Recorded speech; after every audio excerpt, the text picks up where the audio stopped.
Alright, so we move on to the SummerSlam review and getting right down into it, where we're going to be having the kickoff and as well the main card, and I'll talk about how I feel afterwards, what happened. So for the kickoff and everything, we had not one, not two, but actually three kickoff matches, and the first one of them being the Cruiserweight Championship match, obviously, which was basically Drew Gulak taking on Oni Lorcan, and Oni Lorcan earning his chance to try and be Cruiserweight Champion, over the week for 205 Live and everything, and in the six-pack challenge, I believe. So it was a true test to see how he was going to do over Drew Gulak. It was actually really short. I wish it lasted a little bit longer, considering how 205 matches would tend to be and to have more time and stuff like that. This one was surprisingly pretty short, in my honest opinion. It could have lasted a lot more longer.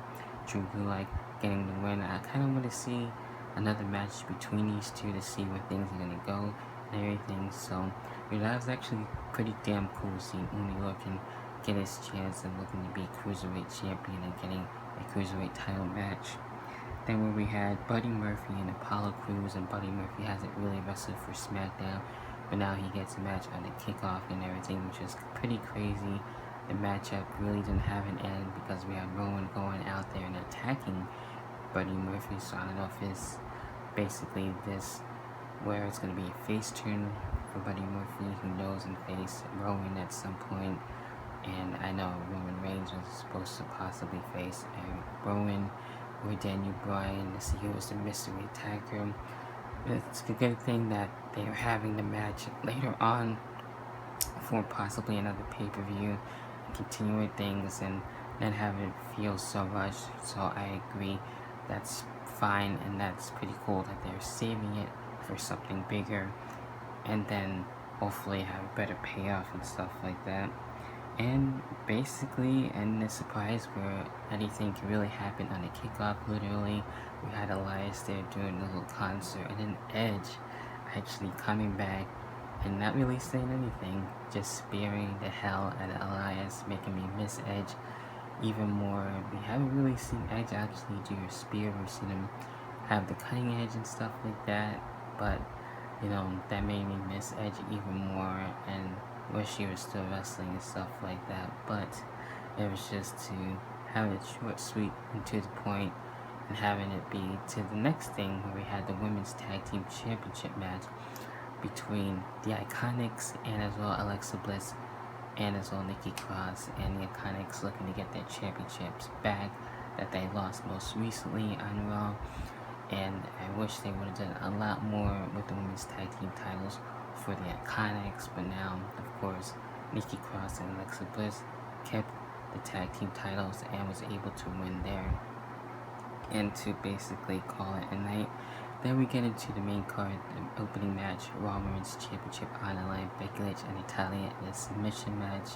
And these two, encountering actually their submission moves, and Becky Lynch, trying to take Natalya's move and vice versa and everything. So it was actually pretty cool for what it was, and Becky Lynch actually getting the win and retaining the Raw Women's Championship. I wouldn't be against if Natalya had done it and won and got the Raw Women's Championship in their home country and everything, but Becky Lynch gets it done, and we'll see who's going to be next to challenge her, unless Natalya wants a rematch. I can kind of see that too as well, or it'd be someone else and everything, since again, Becky Lynch is kind of like where Seth Rollins was. She was on a roll and stuff like that, but over time, kind of lost that steam a little bit, so hopefully she can get things back going for everything. And I actually like the man gimmick and everything. I just want to see more with it, and then more matches and feuds and good stuff like that, and then I think we'll be fine. And I noticed too throughout the night we did see Pyros be back, so that was really cool. It adds a lot more, and I like that. So hopefully not just for SummerSlam, but for more often, and hopefully other superstars will be able to have their Pyros back, like Becky Lynch, like AJ Styles, people like that, and having intros and Pyros, all that good stuff, be brought back. It's gonna add a lot more and actually keep a lot of people awake too and stuff like that, keep people engaged and stuff. Next thing where we had Goldberg and Dolph Ziggler. This one didn't really last too long. I think the match in itself was probably less than 2 minutes or something like that. I don't really have the actual time, but it was like 2 minutes or something like that. I think I saw on Twitter or something that time that I wanted the stopwatch on the phone to see how long it was. But Goldberg really gave it to Dolph Ziggler, and Dolph Ziggler just bad-mouthing Goldberg the whole entire time and getting speared and everything else again. So this definitely made up for Goldberg and The Undertaker in that match and everything. So if Goldberg goes after, guys like that and everything, like Dolph Ziggler or someone else on the current roster, I think it would be a lot more better. I just wish the Undertaker match, had more of a payoff and stuff like that. But, this one actually made up for it, and Goldberg actually had pyro, which was insane. So, can't really go too wrong with that. So, I'm happy this match was actually a lot more better. And it was a squash match, and can't believe we actually watch squash matches now in 2019. It's kind of weird, but what is life? Alright, so for the next thing where we have United States Championship match, AJ Styles and Ricochet. I enjoyed both of these two. I do like Ricochet's attire as well. That was really cool to see. And we had the club, obviously, helping out, trying to help out AJ Styles and everything else. So AJ Styles winning, I mean, I'm not really mad at it either. It's fair enough, and maybe Ricochet would get his chance again of being US champion, basically chase after the title and stuff like that until he gets the bag. So, this match, I mean, did I like it more than the first one? Not really. I like the first one more than this one, and we'll see where things go. Maybe there's a rematch at Clash of Champions. I don't know if I'm going to that pay-per-view. I would like to, since it's in Charlotte, so we'll see. Maybe as a birthday gift, I don't know, since I'll be turning 30 and be before my birthday, so that would be a cool gift. Just saying, putting it out there. But SmackDown Women's Championship, we have Bayley and Ember Moon, and this one was a little disappointing. I wish it could have turned out a lot more better than it had been. I was actually going for Ember Moon. I wanted to see her as a champion again. It's been quite some time, but Bayley gets it done and retains the SmackDown Women's Championship. So, hopefully, I'm sure Ember Moon will have her time. Just, give her more storylines and stuff like that, and I think we'll be fine, because that's what I want to see WWE, build their stars and stuff like that, so don't look really cringeworthy or lame and anything else in between like that. So we'll see. Then when we have Kevin Owens and Shane McMahon, of course, Elias trying to stop things from going any further and helping out Shane McMahon, but that didn't work. That backfired. Kevin Owens got his payback.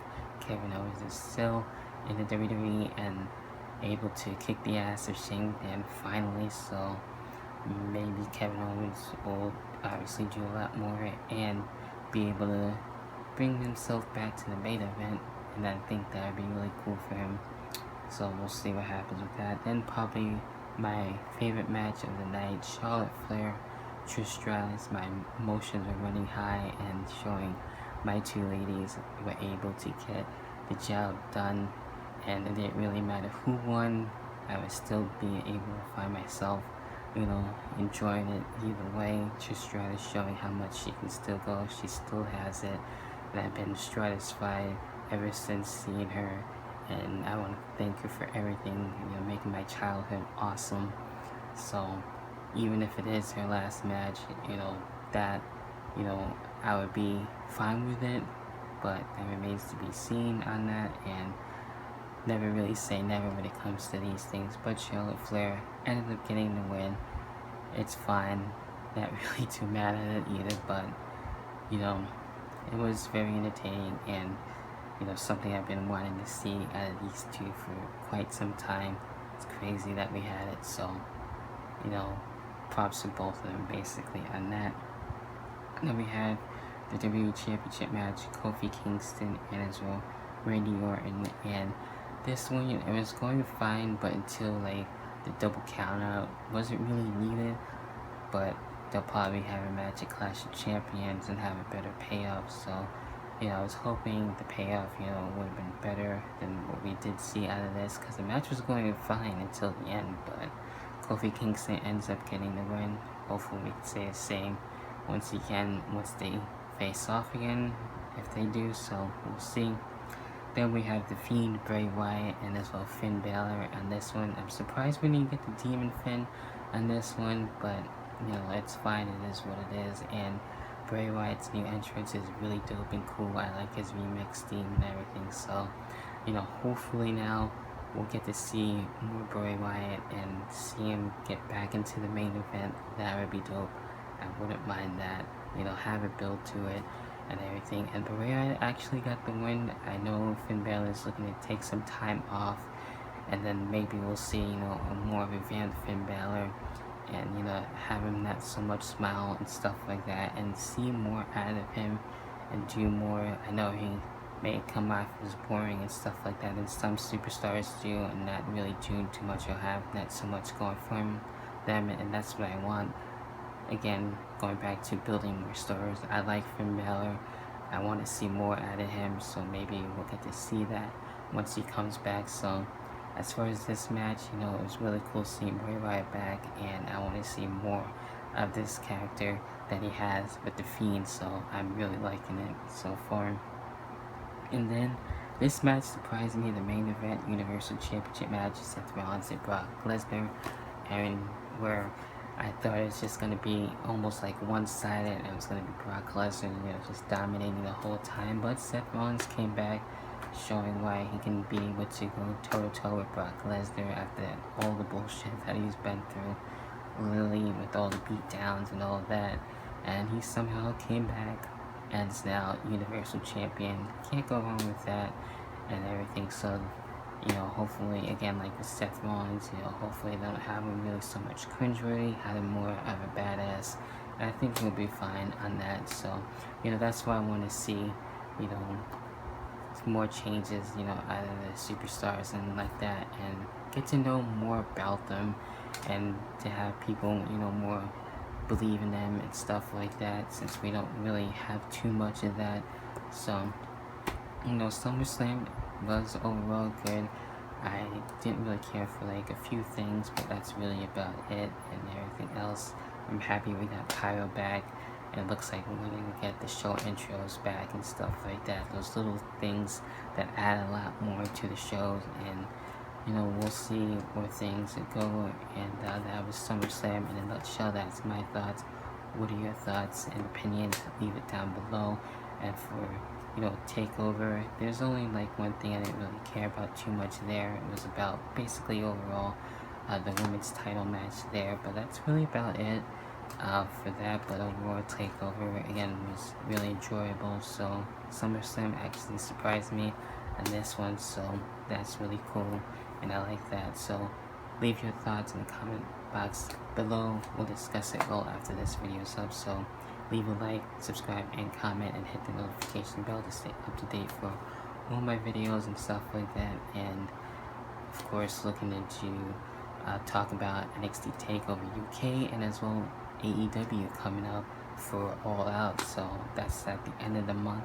Got some stuff coming up for the fall. Stay tuned for that. So that's going to be some dope stuff. Very looking forward to the fall for September and November.